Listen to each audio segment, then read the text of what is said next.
Hey, what's going on, guys? My name is Jake from TodaysiPhone.com. My light bulb exploded, so now the lighting's all weird. I took 2 finals today and got that many hours of sleep last night. Okay, let's do this. Okay, so to start off with some application news, Facebook updated its dedicated messages application to include a couple pretty cool features. First, they added the ability to swipe to delete, which is a much requested feature, and a pretty standard one. I'm surprised it wasn't already in the application. Facebook also added stickers, which is kind of like emojis on steroids, so if you're into that sort of thing, it's pretty cool. The update is available for free now in the App Store. Okay, moving on in iPhone 6 concept news.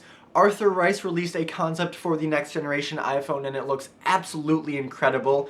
It doesn't have any of those crazy holographic features or translucent screens or anything like that. It's probably one of the most realistic iPhone 6 concepts I've seen, and I mean that both in that it looks real and that it's something that, I would not be surprised to see Apple actually release. It's 20% thinner than the iPhone 5, it's got a 12 megapixel camera, a slightly bigger screen, and instead of the home button at the bottom, the entire bottom panel under the display is clickable, so you can touch anywhere and go home, which is pretty cool. It definitely takes design cues from the iPhone 5, but it still has a sleek, refreshed new look. There's a video and a Flickr gallery to scroll through, so if you're interested in that, you can check it out in the links in the description down below. Okay, and finally, Apple's former advertisement chief, Ken Segal, went on record saying some pretty interesting things about the future of the iPhone line.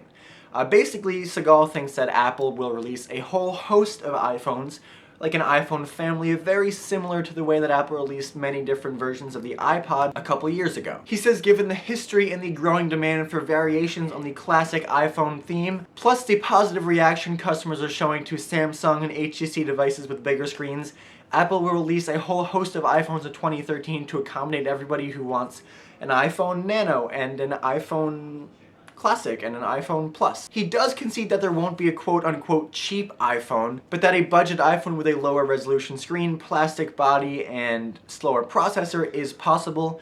I mean, that sounds like a cheap iPhone to me, but I guess the term would be cheaper, because even though it's not as high quality as the other iPhones, Apple will definitely still charge a fair amount for it. Okay, now to be honest, the thing that surprised me most about this article and this story was that it was coming from somebody who used to work at Apple. Now, I'm not saying I have more insight into the company or anything than this guy, and in fact, I definitely don't, but I really don't see this happening. He says that the iPhone is going to come in a bunch more colors to accommodate people who want the device to be more personal again. I can't see that happening ever. I think the iPhone is definitely concretely always going to be black and white, and that's it. Apple resisted the trends of the rest of the smartphone market for 5 years before they upped the screen size of the iPhone. I don't think they're going to change that ideology so drastically in a year. Basically, I don't believe anything this guy said.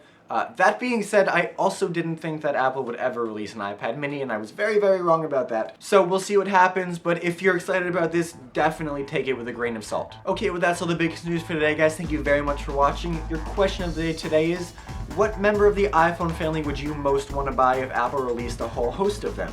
All of the talk recently is about a bigger iPhone, which is absurd because Apple just released a bigger iPhone. But people still want bigger, but maybe some people want an iPhone Nano, or an iPhone Mini, or an iPhone Shuffle. So if you had your choice of iPhone size, what would you choose? I'd probably stick with the classic 4-inch iPhone 5 screen, but that's just me. You can let me know your thoughts in the comment section down below or on Twitter at TIP_Jake.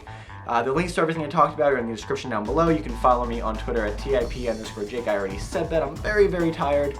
Please don't forget, check out TodaysiPhone.com. I'm gonna go sleep for 4 days.